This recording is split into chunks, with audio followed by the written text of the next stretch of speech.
기도하겠습니다. 하나님 은혜를 감사합니다. 하나님께서 우리를 구원하신 구원의 감사와 감격을 가지고 하나님이 소원하시는 세계복음화에 방향 맞춘 모든 전도자들이 오늘 안산 캠프를 위하여 모였습니다. 하나님 지금 이 시간 우리 모두에게 오직 성삼위 하나님으로부터 오는 능력으로 충만하게 역사하여 주시옵시고 오늘 성령의 세밀한 인도 받을 수 있도록 주께서 역사하시며 관계된 모든 현장의 흑암 권세가 무너지고 하나님 나라 임하는 축복을 누릴 수 있도록 성령으로 역사하여 주시옵소서. 우리 주 예수 그리스도의 이름으로 기도합니다. 아멘. 네, 하나님의 말씀 보시겠습니다. 누가복음 15장 3절부터 7절까지 보시겠습니다. 누가복음 15장 3절부터 7절 말씀을 우리 함께 보시도록 하겠습니다. 함께 읽습니다. 예수께서 그들에게 비유로 이르시되 너희 중에 어떤 사람이 양 100마리가 있는데 그 중에 하나를 잃으면 99마리를 대두고 그 잃은 것을 찾아내기까지 찾다가 아니겠느냐. 또 찾아낸즉 즐거워 어깨에 메고 집에 와서 그 벗과 이웃을 불러 모으고 말하되 나와 함께 즐기자. 나의 잃은 양을 찾아내었노라 하리라. 내가 너희에게 이르노니 이와 같이 죄인 한 사람이 회개하면 하늘에서는 회개할 것이 없는 의인 99으로 말미암아 기뻐하는 것보다 더하리라. 아멘. 우리 안산 캠프를 그동안 이제 한 조씩은 들어왔었는데 베이스 캠프로 하기는 처음인 것 같습니다. 하나님께서 또 하나님이 하실 일이 있어서 우리 전도자들을 보내시고 또 역사하실 줄 믿습니다. 이번 주제를 치유의 망대를 세워라 이렇게 주일 찬양 예배 때 전달을 했습니다. 안산 전 지역을 놓고 하나님께서 그 현장을 치유하시기를 원해서 우리 전도자들을 보내신 줄 믿습니다. 누가복음 15장 3절에서 7절 말씀. 구원을 받고 구원의 감사와 감격으로 말미암아 정말 이렇게 설레이고 잠도 못 자고 말씀을 사모했던 그런 것들이 이렇게 기억이 나집니다. 지금 현장을 우리 바라보면은 안산 지역뿐이 아니라 전 지역에 이렇게 영적으로 질병 시대를 맞았어요. 전 캠프 때도 말씀드렸는데 영적 질병 시대를 맞아서 많은 사람들이 이게 고통을 받고 있는데요. 정신적으로 고통받는 사람들이 너무 많습니다. 이 정신병 시대가 돼버렸어요. 그래서 정신적으로 많은 사람들이 고통을 받고 있고요. 또 현장에 가보면은 이 정신병에서 끝나는 것이 아니라 완전히 이렇게 귀신 들려서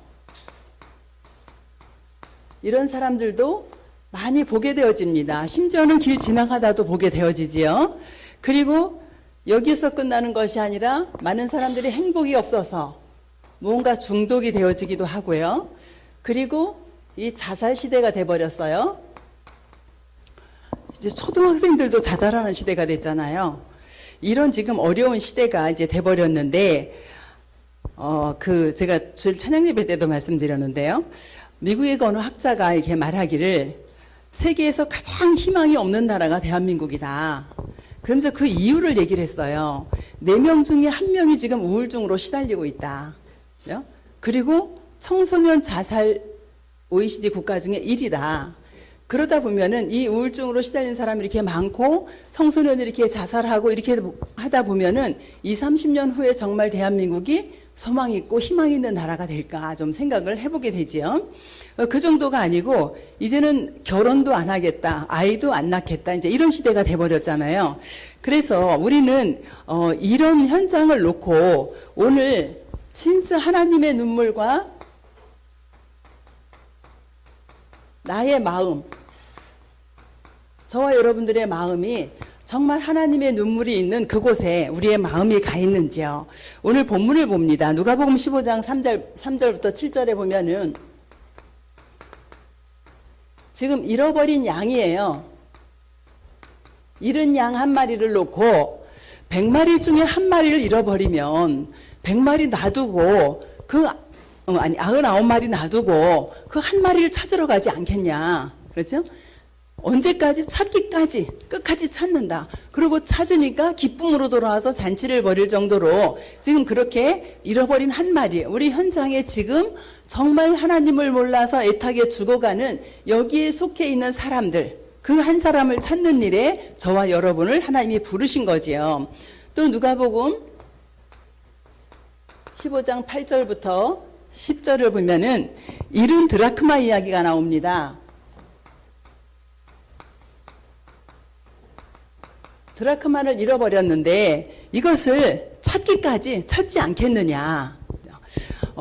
저와 여러분이 정말 소중한 걸 잃어버렸을 때 끝까지 찾지 않겠습니까? 지금 하나님의 마음이 그렇다는 거예요. 잃어버린 한 영혼을 놓고 끝까지 지금 찾는. 또 11장부터 31절까지를 보면은 잃은 아들이죠. 아들이 아버지의 재산을 미리 달라 그래가지고 그거를 가져가서 외국에 나가서 다 탕진을 하고 이제 거지가 되어지고 심지어는 이제 돼지들이 먹는 그런 주염 열매를 먹게 되었을 때에 이제 내 아버지께로 돌아가자. 이제 이렇게 해서 돌아오는 이제 돌아온 탕자 이야기입니다. 그런데요, 이렇게 찾고 나니까 정말 뭐래요? 기쁨으로 잔치를 벌이는 이런 내용이 지금 누가복음 15장의 내용입니다. 하나님이 어느 정도로 기다리시냐? 잃어버렸던 그 아들이 돌아오는데 성경에 보니까 상거가 아직 멀리 있는데도 아버지는 아들을 알아보고 그 거지가 되어서 오는 아들을 알아보고 쫓아가서 맞이해 주는 거잖아요. 하나님께서는 지금 현장에 그 하나님을 알지 못해서 하나님을 찾아 헤매는 한 영혼을 두고 지금 기다리시는 그런 내용이에요. 그러면은 우리가 현장에 갔을 때 보면은 사람들이 전도하다 보면 그렇죠. 조금 더 내가 좀 편해지고 조금 더 내가 뭔가 해놓고 그러고 내가 나중에 예수 믿겠다 이러는 사람들도 있거든요. 근데 하나님은 뭐라 그러냐면은 그 모습 그대로 오라는 거예요. 네 있는 모습 그대로 지금 돌아오라는 거죠. 거지가 됐냐? 괜찮다라는 거예요. 있는 모습, 내 모습 그대로 가지고 지금 아버지께로 돌아오라 그래요. 아들이 돌아오니까 잔치를 벌이는데 뭐를 주냐면요. 새 옷을 주죠. 아들에게, 거지돼서 온 아들에게 새 옷을 주게 되어집니다. 뭘 지금 의미하냐 하면은 지금 신분을 회복하는 거지요. 그리고 손가락에 반지도 끼워줘요. 권세를 말합니다. 그죠? 새 옷도 주고 그리고 신발도 새로운 걸 신겨요. 이거 뭐죠? 이것도 신분이잖아요. 근데 그 신분이면서도 뭐냐면 주인이에요. 종은 이 시대에 신발 안 신고 다녔습니다. 뭘 회복시키냐면은 창세기 1장 27절, 28절을 회복시키는 거예요. 요거 하라고 우리 오늘 안상 캠프를 하나님이 허락해 주셨습니다. 이거 회복시켜주라고 현장에 가서. 그렇죠. 그러면 진짜 하나님의 눈물이 있는 그곳에 우리의 마음이 가야 돼요. 아유, 그냥 캠프니까 왔어. 그냥 한번 가보지 뭐. 아유, 누구도 가는데 나도 한번 가보자. 이런 캠프가 아니고요. 진짜 한 영혼을 향한 하나님의 눈물이 있는 그곳에 우리의 마음이 담겨지고 그 현장에 잃어버린 영혼을 찾는 그런 응답을 우리에게 주실 겁니다. 그래서 우리의 마음이 어디가 있어야 되냐? TCK들 237 현장. 저는 제가 잘못 알고 있었어요. 원곡초등학교에 80%가 TCK라 그랬는데 오늘 우리 양 전사님 말씀하시더라고요. 90% 이상이라고. 한 반에 한 명이 한국인일 정도로. 한국인이 한 반에 한두 명밖에 없다라는 거예요. 이런 현장을 보고 아이고 그래 뭐 너들 뭐 잘 살아라 이게 아니라 진짜 하나님의 눈물. 이 눈물을 가지고 그 현장을 그게 237 아닙니까? 그리고요 이런 병든 현장. 여기가 치유하는 현장 아닙니까? 그죠? 그리고 우리의 후대들이 있는 그 현장, 서밋으로 만드는 237 치유 서밋이 우리 마음에 24시 있어야 돼요. 그래, 아이고, 내가 나는 영어도 못해. 저는 진짜 영어를 못하거든요. 영어를 못하니까 해외 캠프 얘기하면 해외 캠프는 안 가야지. 이제 이런 생각하고 있었거든요, 전에. 지금은 해외 캠프 없지만. 그런데 마음은요. 마음은 237에 가 있어야 된다는 거죠. 저 병든 현장, 치유할 현장에 가 있어야 되고 우리 후대 현장에 있어야 된다는 거죠. 그래서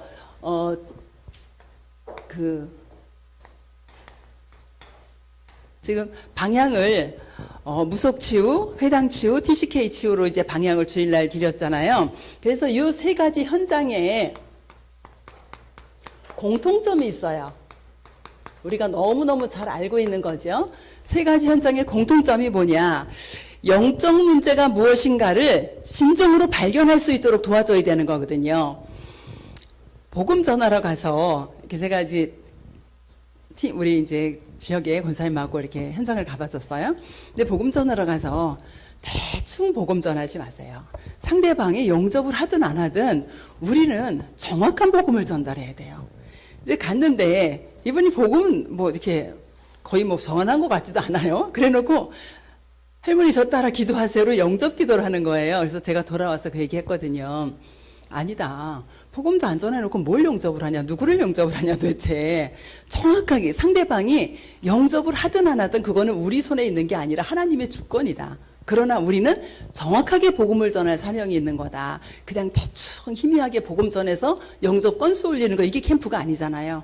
우리는 한 영혼을 살리는 거거든요. 그래서 진짜 영적 문제가 무엇인지 진정으로 발견할 수 있도록 가서 복음을 전해야 되는데, 원래 인간의 모습을 회복하는 거잖아요. 하나님의 형상과 정복하고 다스리는 권세를 회복하는데, 이들이 가지고 있는 공통적인 문제가 우리가 너무 잘 아는 근본 문제죠. 이 창세기 3장 사건. 창세기 3장에서 일어난 이 사건이 원래 인간의 축복은 뭐죠? 원래 인간의 축복은 창세기 1장 27절, 하나님의 형상을 가지고 하나님이 창조한 모든 세계를 다스리고 정복할 수 있는 이 권세를 주시고 에덴 동산에 축복을 허락해 주신 거죠. 그런데 이 축복을 잃어버린 것이 근본 문제예요. 이 축복을 잃어버리게 된 것이,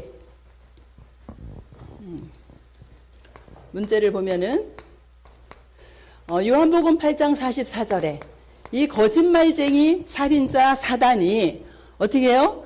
선악과를 따먹도록 유혹을 합니다. 근데 선악과를 따먹도록 유혹할 때에 안 따먹으면 되어지는데, 완전히 따먹도록 유혹한 키가 뭐냐? 나예요. 내가 하나님처럼. 그죠? 이것 때문에 속아 넘어가는 겁니다. 뭐 선악과가 이게 맛있게 생겨서 먹는 게 아니에요. 내가 하나님처럼 되겠다. 내가 하나님이 되겠다. 이 키가 뭐냐면 사단의 속임수가 네가 하나님처럼 될 수 있어. 이 부분이거든요. 그러면 이 사탄이 속일 때 안 넘어가야 되는데, 아, 내가 하나님이 될 수 있어? 이것 때문에 넘어간 거거든요. 지금도 세상 사람들 만나보세요. 거의가 다 그렇습니다. 심지어는 교회 안에 있는 우리 성도들도 예수 그리스도 믿는다 그러는데 결국은 내 주장이 굽혀질 때 보면은요, 아닌 모습들 많이 보이잖아요. 그리고 이 사단의 유혹을 받아서 죄를 지은 것이, 그것이 뭐냐? 로마서 3장 23절. 하나님을 떠나는 죄, 하나님을 만날 수 없는 그런 원죄 가운데 빠졌고요. 창세기 3장 1절로 6절을 보니까 완전히 하나님을 떠나는 이런 상태가 돼버렸잖아요. 그러면 이 문제를 가지고 살아갈 때에 행복은 절대 없습니다. 육신적인 행복 순간순간 올 수 있겠지요. 그러나 그거는 영원한 것도 못 되고 그거는 지속되어지는 행복도 아닙니다, 사실은. 그래서 이 모든 축복, 이 축복을 다 놓쳐버린 거예요. 잃어버린 거예요. 그럼 이 축복을 잃어버리고 살아가는데 그 결과가 오잖아요. 이 결과가 그냥 간단한 게 아닙니다, 사실은. 그렇죠? 이 결과가 오는데 신분이 바뀌어버렸어요. 마귀의 자녀로.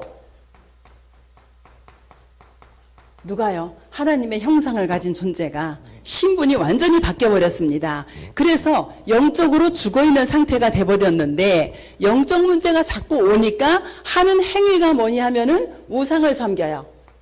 이 우상은 하나님이 아닌 피조물을 섬기는 걸 가지고 우상이라고 하잖아요. 아까 말씀드린 것처럼 가장 큰 우상이 뭐냐? 나입니다. 여기서 벗어나질 못해요. 나, 내 생각, 내 경험, 내 계획. 뭐죠? 하나님의 계획이 안 보이니까 내 계획이 필요한 거잖아요. 하나님의 계획이 보이면 내 계획이 전혀 필요가 없어요. 하나님의 계획 따라가면 되니까. 근데 내가 주인이다 보니까 내 계획 가지고 하나님의 계획이 절대로 안 보이는 상태에서 살아가게 되어집니다. 그러다 보니까 뭐도 있어요? 탐심. 나예요, 그것도. 그죠? 내가 소중하게 생각하는 것, 내가 가지고 있는 것, 내가 우선순위로 여기는 것, 이게 탐심도 곧 우상숭배니라 그랬잖아요. 그럼 이 속에서 살아가면서 문제가 오는데 마음과 생각이 평안할 일이 없어요. 이 정신 문제가 오는데 우울증, 뭐 조현병, 또 뭐 귀신 들린 병, 뭐 마귀에게 눌린 병들 많이 있지요.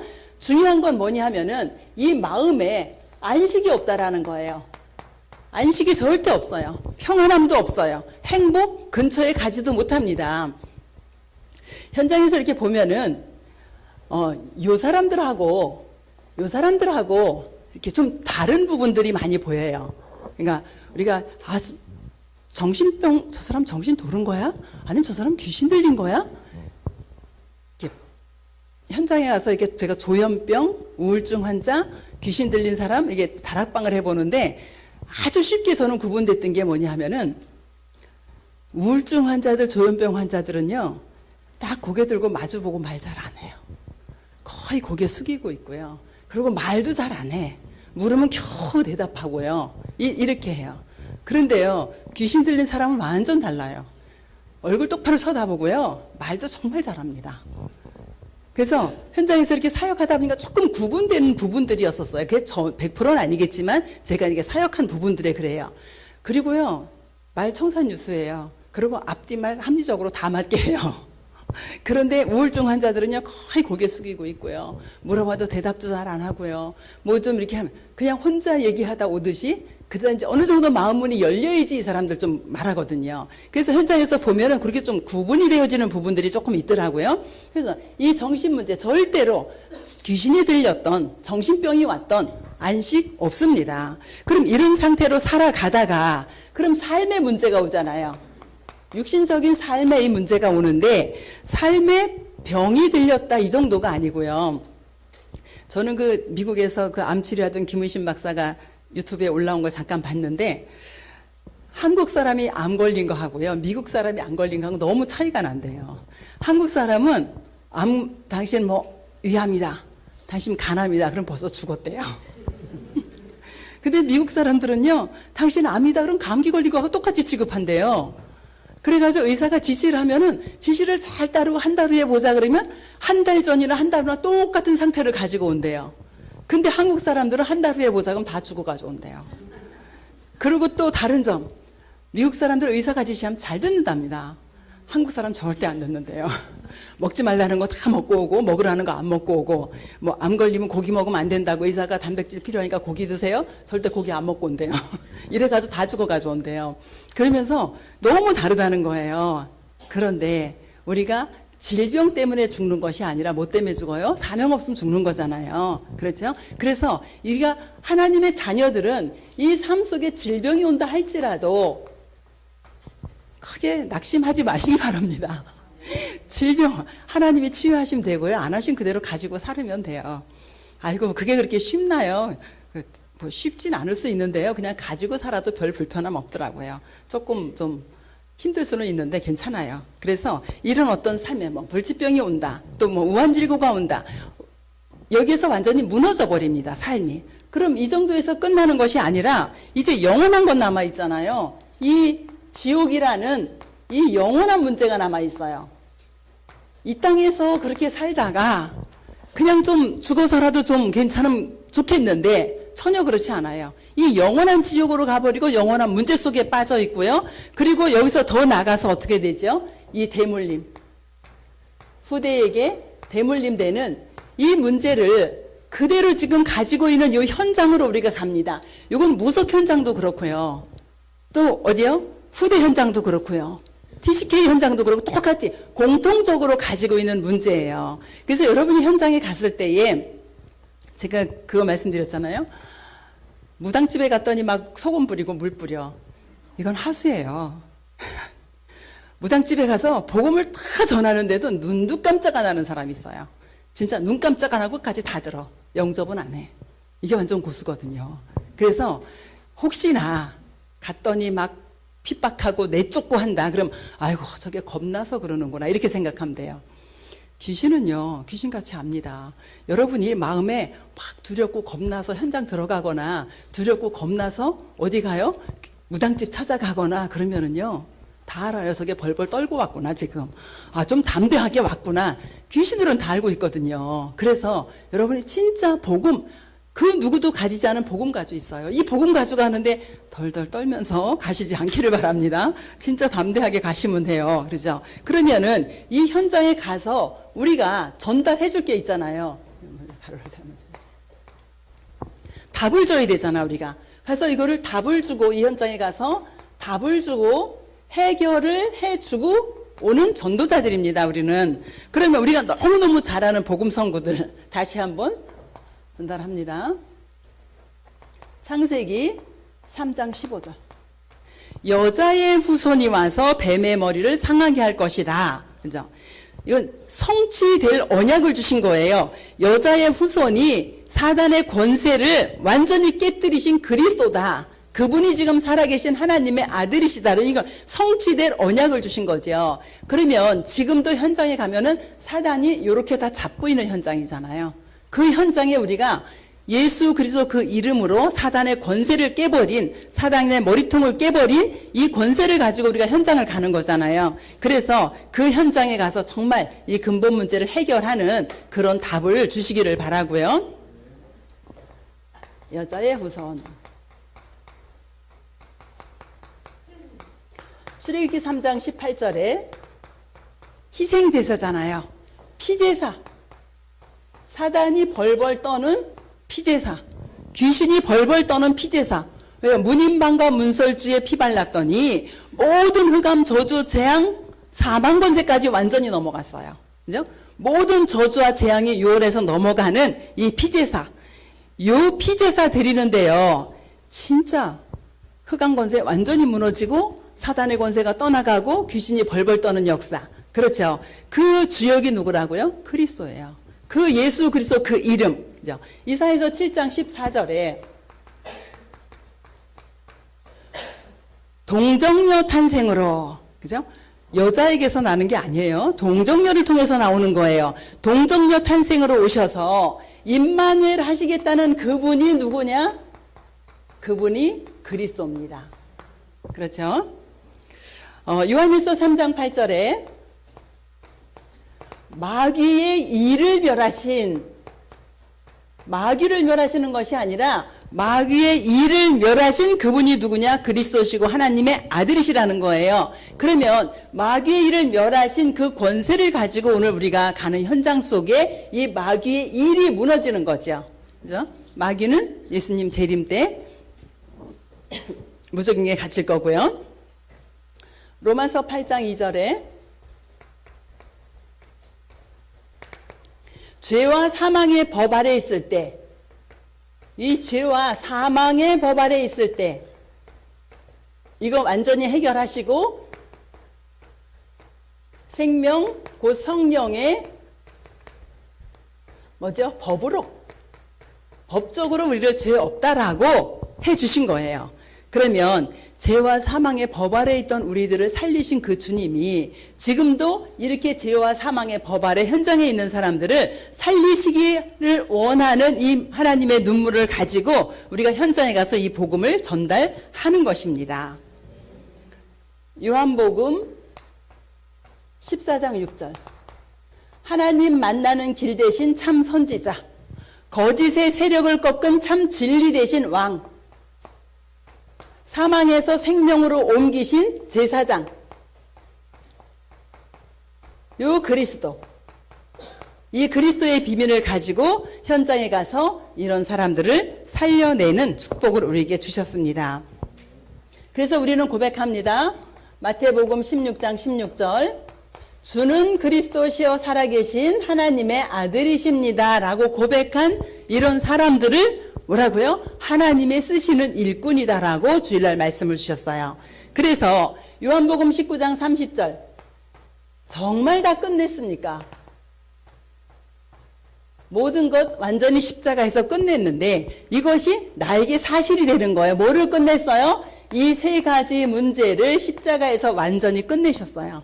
그러면 나에게 있던 이 세 가지 문제를 끝내신 그 주님이 지금 우리가 이런 현장에 갔을 때 현장에 있는 사람들의 이 문제를 끝내신다라는 거거든요. 이 확신을 가지고 이 복음을 답으로 주고 그들이 해결받을 수 있도록. 그래서 요한복음 1장 12절에 영접하는 자 곧 그 이름을 믿는 자들에게는 하나님의 자녀가 되는 권세를 주셨으니, 자, 요거 회복하는 거죠. 원래 인간의 모습, 하나님 형상, 권세 회복하는 이 축복을 우리가 오늘도 현장에서 누리기를 원합니다. 이렇게 우리가 이 복음을 가지고 현장을 가는데 현장에 가보면은 이게 생길 수가 있어요. 아이고, 야, 여기 현장에 왔더니 뭐 이게 흑암이 완전 덮어 깜깜하네. 이런 불신앙이 생길 수가 있거든요. 불신앙이 자신도 모르게 불신앙이 딱 들어오면은요, 바로 사단이 역사합니다. 그래서 여러분 경험해 보셨잖아요. 불신앙 하니까 이게 금방 불신앙이 확 떠나가지를 않아. 그렇죠? 벌써 불신앙이 들어오는 그 순간 사단이 개입해 버려요. 그래서 우리가 모든 불신앙을 현장에 가서 이 모든 불신앙을 꺾어라. 어떠한 상황 속에서도 불신앙하지 않도록. 갔더니 나 오늘 참 많이 기대를 하고 왔는데 내가 기대한 것 같지 않아. 현장은 너무 깜깜하고 막막해. 이런 생각들 버리시기 바랍니다. 출애굽기 14장 1절부터 12절을 보면은요.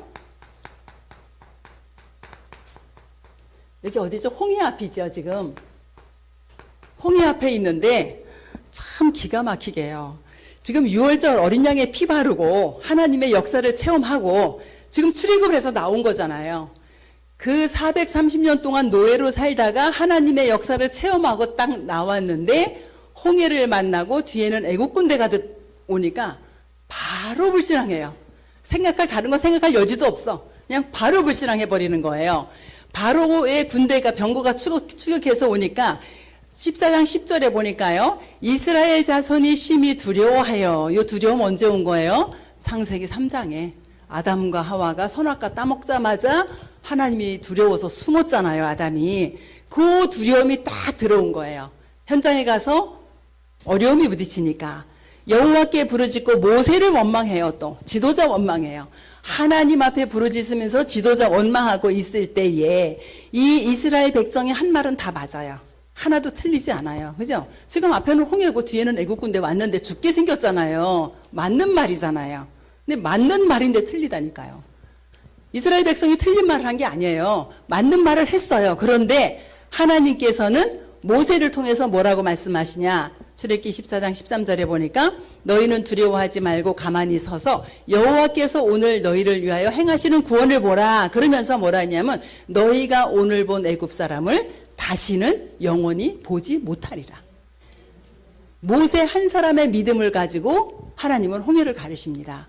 그럼 모세가 믿음이 있어서 갈랐나요? 아니에요. 하나님의 계획이었어요. 그 하나님의 계획을 누가 봤어요? 모세가 본 거잖아요. 그죠? 하나님의 눈물을 지금 우리 전도사 여러분이 가지고 가시는 거잖아요. 그 안산에 구원받을 영혼이 있기에 이 시간에, 이때에, 이 시간표에 하나님이 우리를 보내신 거잖아요. 그래서 진짜 모세처럼 우리는 믿음의 고백을 해야 되는데 모세가 믿음의 고백을 더 하지요. 14절 보니까 여호와께서 너희를 위하여 싸우시리니 너희는 가만히 있을지어다. 우리가 가서 복음을 잘 전해서 생명이 구원을 받는 것 같지만 누가 하신다고요? 여호와께서 하신다. 그럼 우리는 요 심부름만 잘하면 돼요. 현장에 가서. 그죠? 요 문제 가진 사람에게 요 답주는 요 심부름만 잘하면 되거든요. 그래서 모세는 이스라엘 백성의 모든 불신앙을 꺾을 만한 더 정확한 언약과 복음을 가지고 있었습니다. 저와 여러분이 지금 이 언약과 복음을 가지고 있는 거죠. 그래서 뭐 한다? 믿음으로 도전하시면 되겠고요. 두 번째는 여호수아서 3장 1절부터 13절은 요단이지요. 요단 앞에 섰습니다. 또 여호수아서 6장 1절부터 20절은 지금 여리고 앞에 섰어요. 이때는요, 좀 상황이 조금 다릅니다. 이 홍해 앞에 섰을 때는 애굽 땅에서 그 노예되고 노예 근성 가지고 있던 그 사람들이 나왔을 때고요. 지금 요 앞에 섰을 때는 그 사람들 지금 20세 이상은 다 죽어버리고 20세 이하였던 사람과 누구예요? 광야에서 태어난 사람. 그럼 여호수아 갈렙 빼고는 나이 제일 많은 사람이 60세겠죠. 20세 이상인 사람들이 살아있었으니까, 그리고 광야에서 40년이 지났으니까.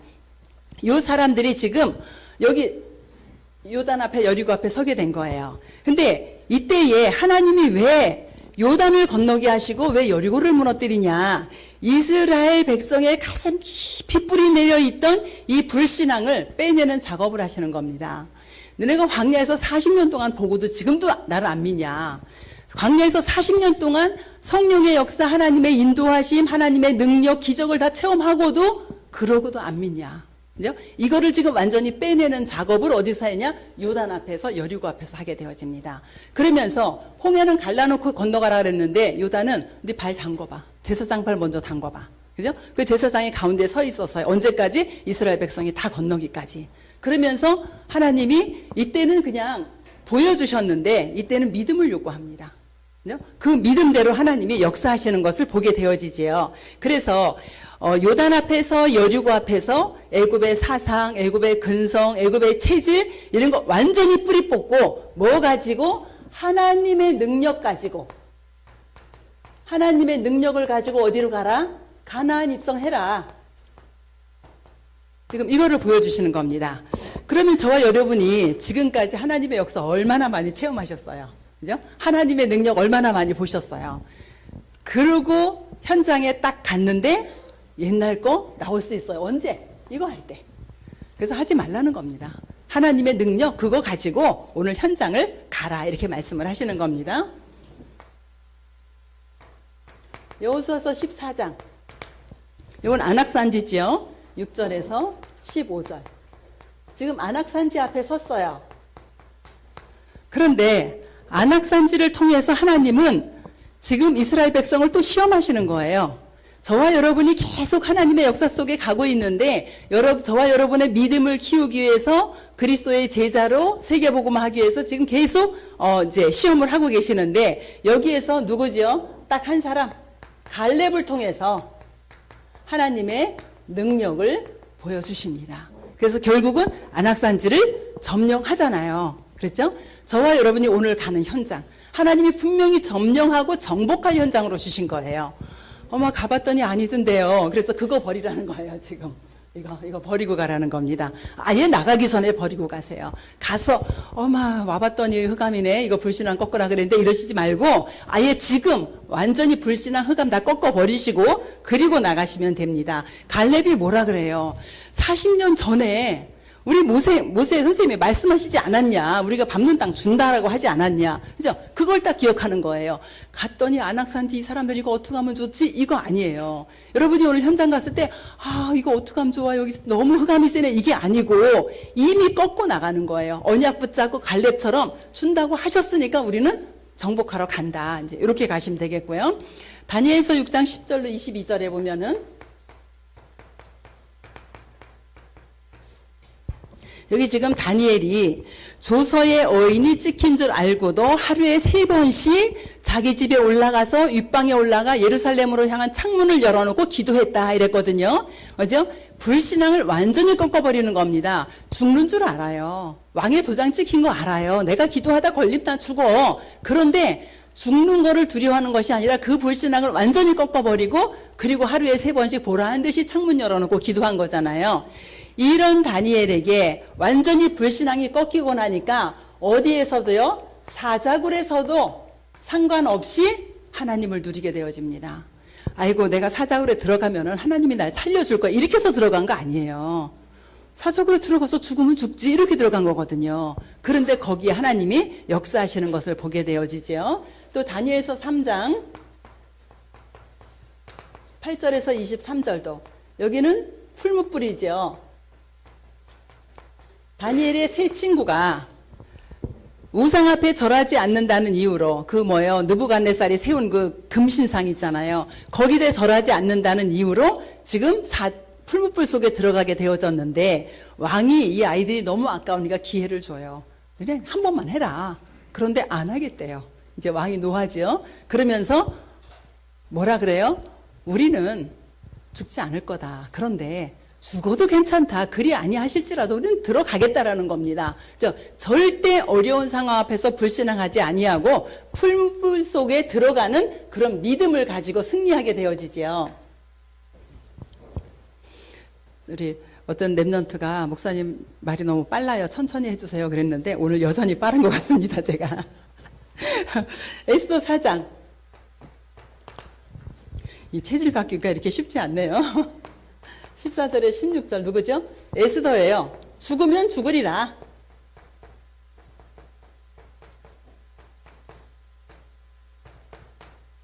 지금 왕 앞에 나가야 되는데 내가 죽으면 죽으리라. 절대 불신앙하지 않는 거예요. 그래서 뭐죠? 이 불신앙 완전히 꺾으면 반대는 뭐예요? 반대는 믿음입니다. 여러분이 오늘 현장에 가서 정말 이 믿음을 가지고 현장에 가면은 불신앙할 만한 것들이 사실 많이 있잖아요. 그런데 이 불신앙 꺾고 믿음의 고백을 이제 하시면 되겠습니다. 마지막으로 이 믿음이에요. 현장에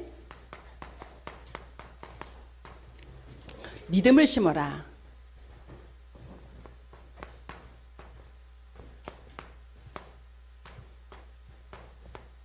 어떻게 믿음을 심을까요? 그 현장에 가서, 이 현장이 어떤 현장이에요? 이 영적인 문제가 있는 현장이잖아요. 이 영적인 문제가 있는 현장에 가서 여러분이 영적인 치유를 하는 것입니다.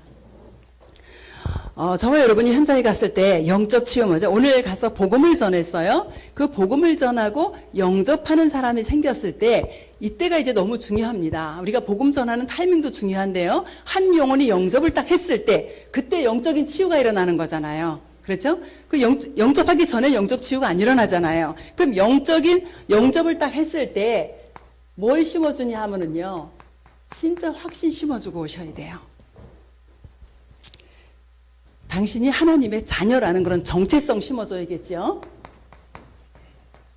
하나님의 자녀에 대한 정체성에 대한 확신을 심어주는데 어느 정도로 심어주냐 하면요. 진정한 감사와 감격이 나오도록까지.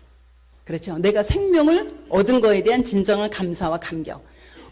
자, 당신을 하나님이 창세전부터 당신을 사랑하셔서 창세전부터 구원을 계획하셨다가 오늘 이 시간표에 나를 만나게 해서 하나님이 당신에게 구원의 축복을 허락하신 것이다. 여기에 대한 확신 심어주셔야겠고요. 그 다음에 예수 그리스도 이름으로 이제 기도할 수 있다. 이제 그거잖아요.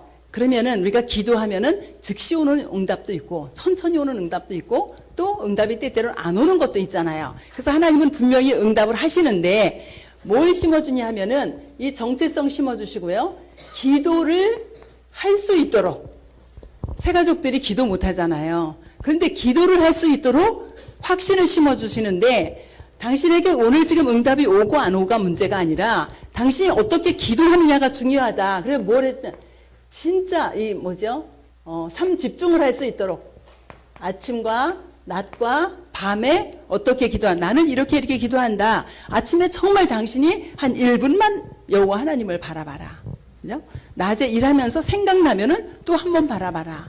밤에 한번 점검을 해봐라. 이거를 뭐 한 10분씩, 20분씩, 30분씩 해라 그러면 못 하잖아요, 새 가족들이. 그러니까 1분씩 한번 해봐라. 그래서 진짜 기도를 할 수 있도록 기도 응답의 확신은 응답이 오면 확신 생기잖아요. 그런데 기도를 할 수 있도록 이렇게 좀 도와주시면 되겠고요. 그리고 당신의 과거 이거 완전히 끝났다.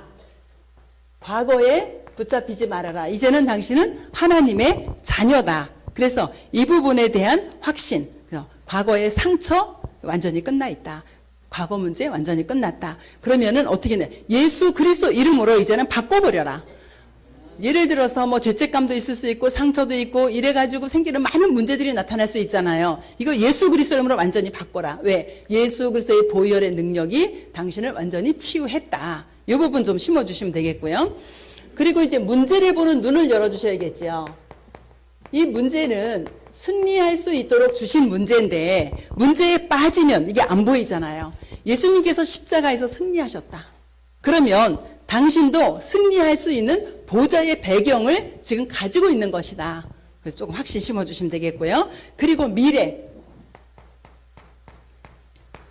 대해서도 분명히 하나님은 당신과 함께 하시고 인도하신다. 그래서 뭐 버려라? 내 생각 내려놔라. 내 기준 내려놔라. 지금까지 내가 가지고 있던 내 시간표 다 내려놔라. 그리고 뭐 한다? 하나님과 당신의 계획은 다르다. 하나님의 생각과 당신의 생각은 다르다. 하나님의 시간표는 당신 시간표와 다르다. 이거를 이제 확실하게 좀 심어주시면 되겠어요. 그래서 영적 치유, 영접한 사람에게 이렇게 5가지 확신을 좀 심어주시면 되겠고요. 두 번째는 우리가 현장에 갔을 때 이 질병에 걸려있는 사람들이 있잖아요. 그 이제 질병을 치유하는데, 혹시 이제 환자를 만났을 때 여러분이 예수 그리스도 믿으면 병 나. 이렇게 거짓말을 하시면 안 됩니다. 그죠? 진짜를 알려주셔야 돼요. 예수 그리스도 믿어서 병 나는 거 아니잖아요. 당신이 가지고 있는 이 병보다 더 시급한 문제, 더 오래된 문제 있다. 뭐죠? 이 문제잖아요. 이 문제. 이거 이거 해결받고 나면은 그 다음에는 그리스도 이름으로 기도할 때에 병 낫도록 기도할 수 있다. 이래야 되는데 예수 그리스도 이름은 당신 병 나 이러면은 거짓말 되거든요. 낫는 사람도 있어요. 영접하고 금방 낫는 사람도 있는데 대부분은 그렇지 않잖아요. 그래서 우리가 예수 그리스도를 영접을 해서 이 질병을 치유할 때 이 근원부터 치유할 수 있도록 질병보다 먼저 근원이 치유되어질 수 있도록 이렇게 이제 복음을 정확하게 전달을 해주시면 되겠고요. 아까도 말씀드린 것처럼 대충 희미하게 하시면 안 되고요. 정확한 문제와 또 답을 줄 수 있도록 이렇게 하시면 되겠어요. 정말 이건 예수 그리스도 영접하는 거죠. 당신이 예수 그리스도를 영접을 하면은, 혹시 병 걸린 사람이 영접을 하면은 이제는 예수 그리스도 그 이름으로 기도할 수 있다. 뭘 사용해요? 예수 그리스도 이름의 권세를 사용할 수 있다. 그래서 질병이 당신 몸에서 떠나갈 수 있도록 권세 사용할 수 있다. 또 이때에 예수 이름만 믿으면 돼. 병원도 가지 말어. 약도 먹지 말어. 이런 얘기 하시지 마시고요. 그건 본인이 믿음이 생겼을 때 얘기지. 예수 그리스도 딱 믿었는데 당장 약 끊어 이러면은 많이 힘들거든요. 근데 본인이 믿으면 그때는 끊을 수 있는 거지요. 그래서 예수 그리스도 이름으로 기도할 때에 예수 그리스도 이름의 권세를 사용할 때에 성령의 역사, 성령의 충만함 속으로 들어가는 게 먼저지요. 성령의 충만함 속으로 들어가서 내가 이 약이 필요 없다라고 생각하면, 저도 사실은 모야 때문에 약을 5년을 먹었었거든요. 근데 어느 날 제가 생각이 이렇게 바뀌어진 게 뭐냐면은 약 먹어서 낫는 병이 아니지 않냐 이게. 약 먹어서 낫는 병 같으면 먹어야 되는데 5년 동안 약 먹으니까 효과보다 부작용은 더 많이 나와요. 그래서 어느 날 그래 그냥 끊어보자. 더 힘들면 그때 가서 먹더라도 한번 끊어보자. 그래가지고 제가 2014년부터 지금 10년 넘게 약 안 먹었거든요. 근데 이렇게 전혀 상관이 없어요. 그럼 나았냐? 아니요, 안 나았어요. 안 나았는데 오히려 약 먹을 때보다 증상은 없어졌어요. 낫진 않았는데 증상은 전혀 없어요. 굉장히 힘든 증상이 나타나거든요. 그런데 그 증상이 전혀 지금 10년 넘도록 이제 없어졌어요. 사실 어제 가서 이제 루틴으로 체크하는 게 있어서 어제 가서 또 조영제 맞으면서 다 검사하고 왔는데 결과는 이제 어떨지 모르겠어요. 다음에 가서 결과를 봐야 되는데, 왜 하냐? 또 이게 안 하면은 이제 희귀난치성 질환 거기에서 빠져버려요. 그러면 만일 내가 나중에 이제 문제가 생겼을 때 병원에 가면은 병원비가 엄청 많이 나와요. 이 진료비가. 어제도 검사비가 120 얼마인데 제가 내는 거는 한 20만 원 정도 이렇게 냈거든요. 근데 이제 거기서 이제 빠져버리면 내가 이 돈 다 내고 검사를 해야 돼. 그래가지고 그냥 2년에 한 번씩 루틴으로 체크를 하고 있는데, 진짜 우리가 환자들에게 성령의 역사가 일어나고 성령의 충만함 속에 들어갔을 때에 이때 하나님의 능력이 개입되기 때문에 다를 수 있거든요. 이때는 이제 믿음으로 행동을 해도 돼요. 그런데 이제 류 목사님 말씀하시는 것처럼 환자들 뭐 하라 그래요? 의사 말 잘 들어라. 아까 김윤신 박사님 얘기처럼 의사 말 잘 들어라. 그리고 음식 잘 먹어라. 또 운동, 내게 맞는 운동 해라. 그리고 뭐 하라고요? 가장 중요한 거, 호흡 플러스 기도. 이 5가지를 꼭 알려주라 그러잖아요. 이렇게 권세를 사용할 때에 이제 역사가 일어나게 되어지고요. 그 다음에 더 중요한 건 뭐냐 하면은, 복음이 각인되어지도록, 복음 성부로. 그럼 이제, 영접했는데 무슨 영접한 당일에 이런 역사가 일어나나요? 이럴 수 있어요. 근데 요거는요, 여러분들이 시간표를 보고 알려주시면 돼요. 영접했는데 바로 제자도 있다니까요. 제가 몇 번 말씀드렸잖아요. 우리 작은 오빠 산에 가서 산삼캔 얘기. 오빠 산삼 봤어? 그러니까 아니 못 봤어. 근데 어떻게 산삼인 줄 알았어? 그러니까 보니까 산삼이더라. 그죠?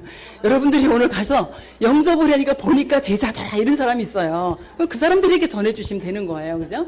그래서 복음으로 각인되면 뭐가 바뀌어요? 운명이 바뀐다 그랬잖아요. 이 복음으로 뿌리가 내려지면요. 그럼 복음으로 뿌리가 내려지면은 어떻게 된다고요? 치유되어진다. 복음이 체질되어지면은 이때 여호와 하나님의 망대가 내 안에 세워진다. 이렇게 말씀하셨어요. 그래서 이렇게 전달을 해주시면 되겠고요. 또 마지막으로 환경 치유입니다. 예를 들어서 무속인이 돌아왔다 이래 보세요. 그럼 이 무당집 이거 철거하고 이러는 게 오늘 영접하고 오늘 일어나지는 않을 거예요 아마. 그죠? 복음이 들어가고 요렇게 되어질 때에 이제 그런 역사도 일어나게 되어지겠지요. 그럼 이제 환경을 치유하는데 요 환경 치유하기 위해서 먼저 뭐가 있냐 하면은요. 이 마음의 병이 치유되도록 환경을 치유하는 겁니다. 요 마음의 병은 뭐가 관계 있죠? 과거의 상처와 많이 관계가 되어져 있습니다. 과거의 상처가 이게 암덩어리 같이 돼가지고 마음의 병으로 꽉 자리를 잡고 있어요. 그래서 이 마음의 병이 치유되어질 수 있도록 불신앙 이거 버리는 작업을 해주고요. 그리고 마음의 상처가 있어서 이게 암덩어리처럼 되어지면은 판단력도 흐려집니다. 그러니까 뭐죠? 혼란스러운 판단력이 생겨요. 그래서 이런 부분도 복음으로 정리될 수 있도록 또 이게 상처가 이렇게 되어지면은요, 마음의 폭이 아주 좁아져요. 그래서 별거 아닌 일에 오해가 생기고, 별거 아닌 일에 혼자 깊이 생각하다가 또 이렇게 다툼도 생기고 이렇게 되어져요. 그래서, 우리가 현장에 가서 이런 분들을 만났을 때 이분들이 말하는 게 틀린 걸 수 있어요. 틀린 것도 수용을 좀 해주셔야 돼요. 그거 당신 틀렸어. 바로 지적하면요. 튕겨져 나가버립니다. 그 다음 만남 절대로 안 돼요. 그래서 틀린 것도 좀 수용을 해줘 가면서 어떻게 하죠? 복음과 구원의 비밀을 정확하게 전달을 하는 거죠. 그리고 환경에서 뭐 있죠? 이 우상의 환경 이런 것들 이제 제거할 수 있도록 이렇게 좀 도와주시면 되겠고요.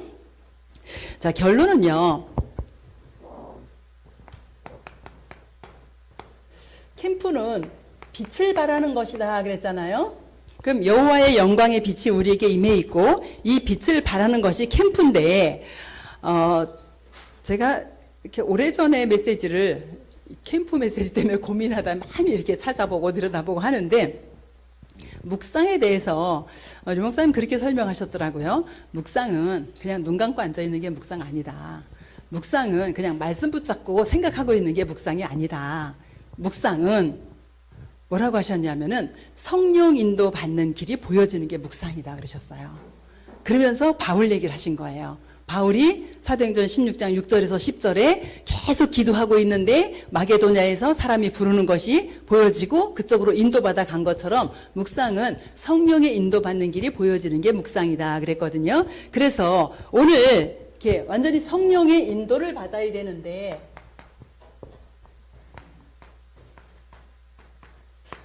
계속 다니시면서 하나님이 주신 말씀이 붙잡혀진 게 있으면 그 말씀을 붙잡으시고 그리고 뭐 하냐고요? 사탄의 공격을 꺾는 겁니다. 꺾어버려요. 그렇게 하면서 주일날 말씀드렸던 것처럼 진짜 하나님의 눈물이 있는 그 현장을 두고 우리가 영생 주시기로 작정된 자 영생시로 작정된 자를 만나도록 기도하시면서 인도받으시면 좋겠고요. 사도행전 13장 48절 말씀처럼. 그리고 이 현장에 진짜 마귀에게 눌린 자 있잖아요. 이 마귀에게 눌려서 고통받는 자. 사도행전 10장 38절 말씀 그대로. 이런 사람들을 만날 수 있도록 기도하고 가시면 되겠고요. 에베소서 1장 3절부터 5절까지 뭐죠? 영세 전에 창세 전에 구원 주시기로 택함 받은 사람 이 현장에 있을 거란 말이죠. 이런 사람들을 놓고 그리스도 안에서 택함 받은 사람 놓고 기도하시고요. 그리고 예레미야서 1장 5절에 보니까 모태에 짓기도 전에 태중에서부터 모태에 짓기, 태중도 아니죠. 모태에 짓기도 전에 하나님이 선택한 사람들이 있다라는 거죠. 그러면 이런 사람들을 놓고 진짜 기도하면서 현장 가는 겁니다. 안산 이 현장에 시스템이 많이 세워져 있는 건 아니에요. 그런데 여러분들이 오늘 3일 동안 캠프 하시면서 여러분 마음속에 꼭 이 기도를 하셨으면 좋겠어요. 하나님, 정말 나를 통해서 지속할 시스템 세워지게 해주세요. 그래서 지속할 시스템이 너무 많이 세워져서 우리 권은미 목사님, 조진현 목사님 너무너무 바빠서 뛰어다니다 지치진 않겠지만 그 뛰어다닐 수 있을 만큼 하나님 문 열어주세요. 그래서 진짜 우리 안산 동부교회를 통해서 안산 지역에 여러분 지금 파송돼서 온 선교사고요. 여기에 남겨질 지속할 제자를 이렇게 남길 수 있도록. 그래서 우리가 안산 캠프 이후에 뭐가 남냐 하면은 지속할 시스템이 남는 겁니다. 그 지속할 시스템이 누구예요? 제자입니다. 그래서 이런 제자를 남기는 그런 캠프가 되어지기를 주의 이름으로 축원합니다.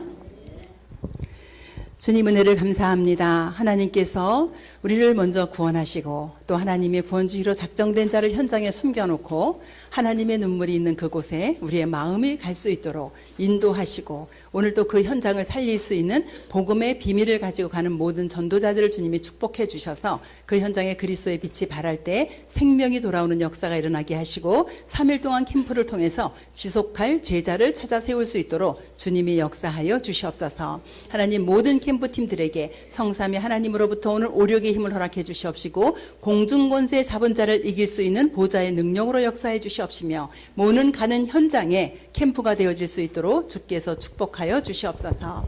우리 인생의 모든 문제를 십자가에서 해결하신 우리 주 예수 그리스도의 은혜와 하나님의 사랑하심과 성령의 역사 교통하심이 오직 예수가 그리스도 되심만을 증거해서 생명을 살리고 제자를 찾기 원하는 모든 우리 캠프팀들 위에 저들이 두고 온 가정과 후대와 직업 현장 위에 또 이 안산 전 지역 위에 우리 안산 동부교회 위에 지금부터 영원토록 함께 계실지어다.